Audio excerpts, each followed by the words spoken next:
this issue. You have to be the public face. Somebody has to be. Nobody in Illinois is. Why isn't it you? Well, you're right. I totally reject.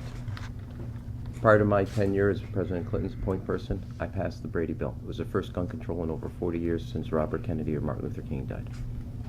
It didn't exist before. I was also assigned by President Clinton to pass the assault weapon ban, the first one ever in the history of the United States. When I came to office, I laid out a clear strategy about putting more police on the street and getting kids, guns, and drugs off the street. And I've actually passed, when the court struck down the city of Chicago's gun control legislation, put in place a new ordinance and new policy that is now seen as the model for gun safety in a major city. So you're right, I totally reject your assumption because I don't think it's accurate, not only in my record, what exactly I've done, not only as mayor, but let me just, do you want to ask this while I incubate it, or can I just finish? Finish. Okay, and so I actually do reject it because it's not accurate. And I have been down in Springfield and met with legislators and recently testified to how I think we have to change our sentencings around drugs to refocus our sentencings and our penalties around guns. And I believe fundamentally that, and I've said it as recently as yesterday, Fran was there, and I said it repeatedly throughout my career, that gun control is a major effort and that we have to do that because it's not just about police, it is about giving kids an alternative to after school and summer jobs activity, but it's fundamentally to change the amount of guns that are coming into the street that are coming both from downstate and the surrounding community. And Springfield has a central role, and I have worked tirelessly to move Springfield in that direction. Do you think Governor Rauner, who is someone you've known for quite some while, is somebody you could work with perhaps to do a sort of a Nixon to China where a Republican can get gun control that Democrat can't, and perhaps you two together can finally get something done? Absolutely, and I've already talked to both the Speaker and the Republican leadership in both the House and the Senate. Have you talked to the governor? Yes, I have. Guns? What do you say? Well, I talked to him about the role it's going to play because if you're going to make more reductions in the amount of homicides and shootings in the city of Chicago, we have done what we're going to do and continue to do about putting police on the street, as well as after school and summer job alternatives for children, which are essential. But to change and make a dramatic step in the right direction on reducing gun violence, you have to change the gun laws coming out of Springfield. And then Chicago, What I don't want to do is everybody go around the board and say they're for more gun control, and gee whiz, no one's done a good job, because I've heard that. We're looking for somebody who can say something very specifically about how to get this Exactly. done. Let me say something. The problem is, Let's talk to Mr. Wilson. He hasn't had a chance to talk much. Right. Jeez, I feel like I ain't even been invited here, you know? But look, I don't think the idea of gun control, keeping guns out of kids' hands and family hands, I think it comes from economic empowerment, jobs. We haven't stopped drugs in all these years. So gun control's climbed up the wrong tree? Yeah. I just think if you put the economic empowerment and the job in the community, the fair with the contracts and things, put dollars so people, family can raise a family, all right? That when you have those kind of things, then gun control will ease itself out. We haven't been able to get rid of drugs.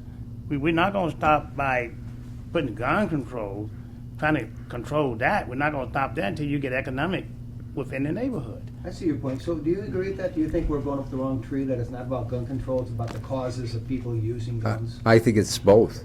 And I think the bill that was introduced in Springfield that talks about reforming our criminal justice system too on the juvenile level is important. It's about restorative justice, which I've been an advocate for. But at the same time, when we talk about jobs, in 11, I proposed a resolution to take $25 million out of the TIF funds for 16 to 22-year-olds to put them to work during the summer. And that would have helped stop the problems. In the last 2 years alone, we've had 950 homicides. We've had 5,000 shootings, and they always use snapshots, this comparison, that comparison. Well, let's talk about this January versus last January. We've had more shootings this January than last January.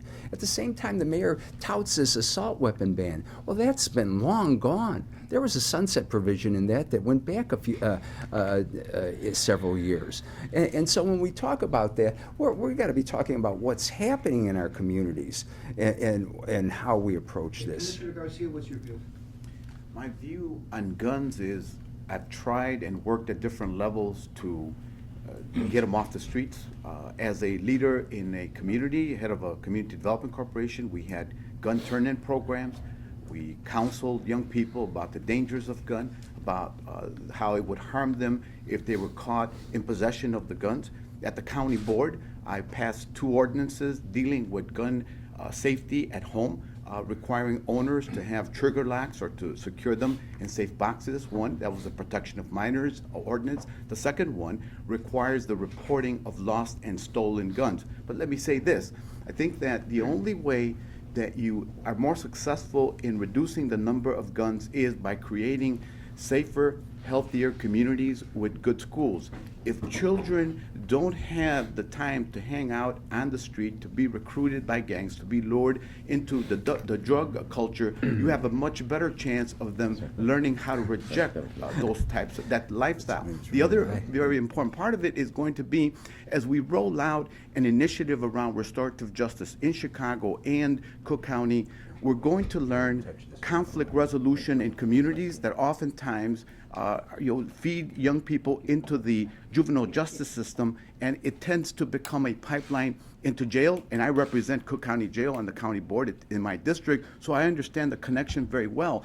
Unless we provide safer communities with good schools, we can't create healthy communities that provide jobs, that attract new jobs into Chicago, including from the manufacturing and technology sector. That's why my emphasis in this campaign is to build healthier communities by making them safer and by ensuring that there are good schools in Chicago. Okay, but that's not gonna happen overnight. We can all No. agree that safer communities not just gonna wake up the next morning and everybody's safe. Correct. How do you lead on the issue of illegal guns? I mean, what is it right now that you can do? Okay, so all of my opponents, By talking about my experience in a neighborhood, seeing too many killings, knowing the children who have died as a result of gun violence, using the bully pulpit in that regard to really illustrate and to share with people, with legislators in Springfield, about the reality in Chicago. Kids have been shot near my house within 25 feet, within 75 feet, within 100 feet. And there's a school right by my house. There's a church right by my house. It's still a great neighborhood, but it's one of the biggest problems that we face in terms of the daily life that tears at the fabric of community. We need a variety of tools, but I think that I would have the experience to be the bully pulpit and to share and convince legislators that they've got to stand up to the IRA in Springfield. and all of my NRA. opponents, all of my Mandatory opponents, minimums for people who are illegally carrying guns in the community, and I picked up, do you support the idea that they should be locked up for a mandatory period of time? For someone who has committed a crime with a gun, I support stiffer penalties. For those simply carrying, I don't. There is a disproportionate impact on minorities, we've seen it, and that is my concern. That for those who have committed a crime, I favor stiffer penalties, yes. Okay, but not if they're caught just carrying one illegally. No, No, because I don't sometimes think they're that forced to carry them by gang members, by the higher-ups in a gang, and they're also victims of that reality in Because- disenfranchised communities. because shootings are up 26% in the black community and throughout Chicago, and arrests are down 15%. So a lot of people feel they need to carry. They say they'd rather be judged by 12 than carried by 6. Now, let's talk about the process.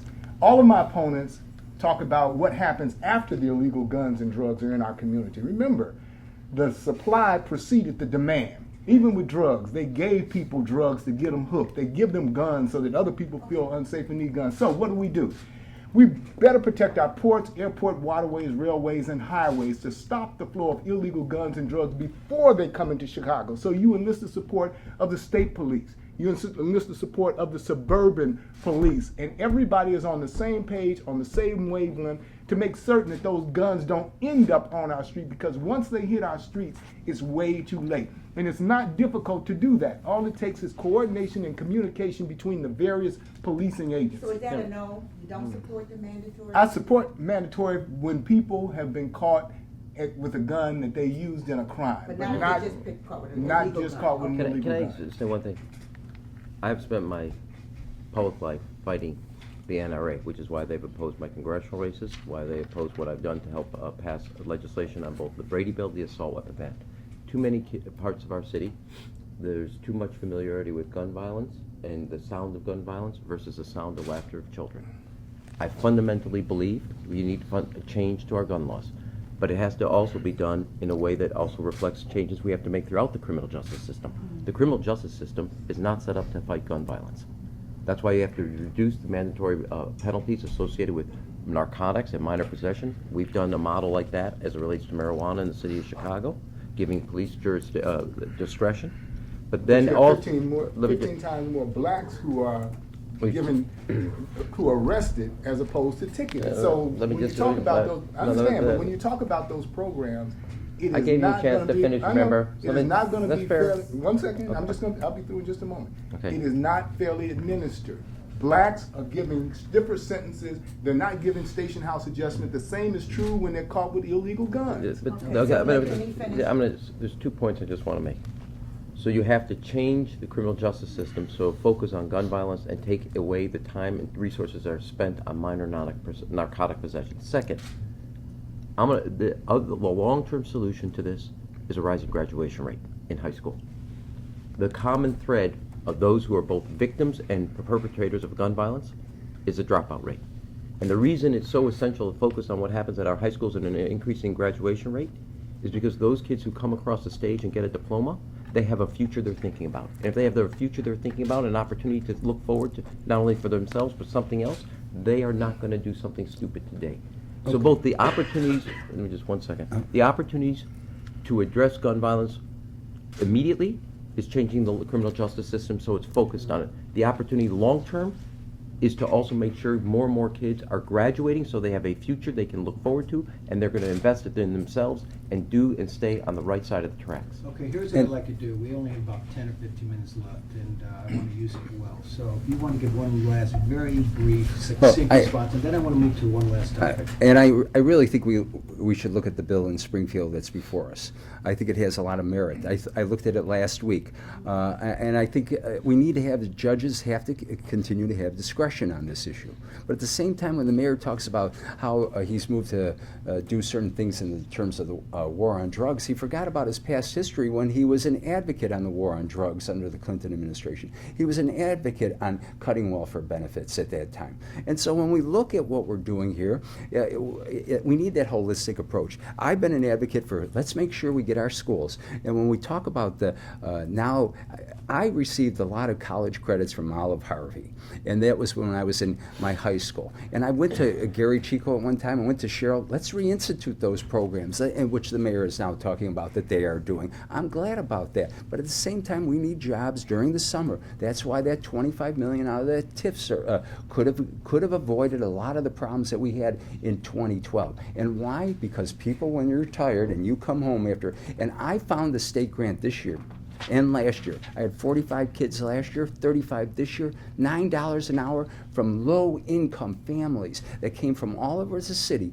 that worked in the Second Ward. And I brought them to the Police Academy, Fire Academy, Shed Aquarium, Field Museum, and the City Council to get engaged. And some of them are now being tutored over by police officers. Some of them have been helping out at one of the museums. And that's what we need to do to get kids engaged. Because remember the young man from Urban Prep who got caught with a gun? And here's a student that was on his way. And if we don't have the ability and the discretion in the judges, his mistaken path when his grandmother gave him the judge, he'll never find a job in this So society. let me ask this one other question. This is maybe too soft a question.